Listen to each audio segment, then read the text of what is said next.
Good morning बच्चों। तो आज हम एक नई पुस्तक पढ़ने जा रहे हैं, नैतिक शिक्षा। ठीक है। और हमारे पहले पाठ का नाम है बड़ों की बात मानो।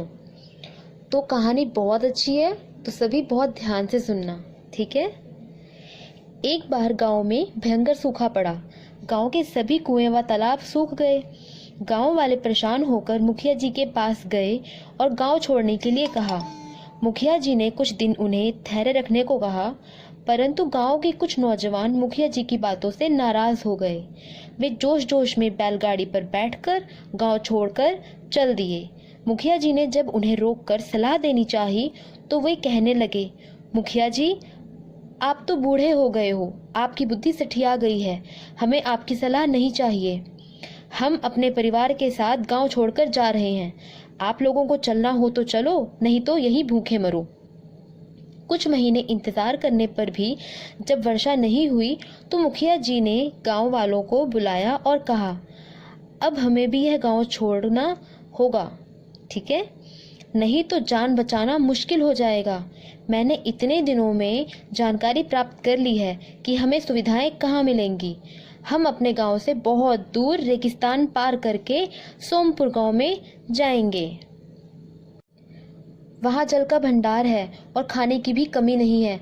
वहाँ का रास्ता बहुत लंबा है, कई दिन तक सफ़र करना पड़ेगा, इसलिए अपने साथ भोजन और पानी जितना हो सके रख लेना ताकि रास्ते में परेशानी ना हो। इस प्रकार तैयारी करके मुखिया जी गांव वालों के साथ निकल पड़े। रास्ते में लंबा रेगिस्तान था, दूर दूर तक कहीं भोजन पानी का नामो निशान नहीं था। सभी मुखिया जी की अकल की सराहना कर रहे थे।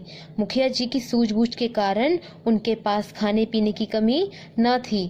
कुछ आगे जाने पर उन्होंने मनुष्य के कंकाल पड़े देखे। उनके आसपास बैलगाड़ियों व अन्य सामान को देखकर वे पहचान गए कि ये उनके गांव के वही लोग हैं जो मुखिया जी की सलाह अनसुनी करके बिना सोचे समझे चल पड़े थे। इन लोगों ने बड़ों की बात पर ध्यान नहीं दिया था। अगर ध्यान देते तो शायद इनकी जान बच जाती। कुछ दिनों बाद मुखिया जी व उनका दल सोमपुर गांव पहुंच गया। वहां पहुंचकर सबने मुखिया जी को धन्यवाद दिया। मुखिया जी ने सभी जवानों और बच्चों से कहा कि कभी भी जोश में आकर बिना सोचे समझे कोई कदम नहीं उठाना चाहिए, इसी में हमारा भला है। तो हमने इस कहानी में क्या पढ़ा कि अगर वो लोग मुखिया जी की सलाह मान लेते तो क्या उनकी जान जाती? नहीं, पर उन्होंने मुखिया जी की बात नहीं मानी और उनकी बातों को अनसुनी करके घर से निकल पड़े। और क्या हुआ फिर? उन लोगों को अपनी जान गंवानी पड़ी। ठीक है।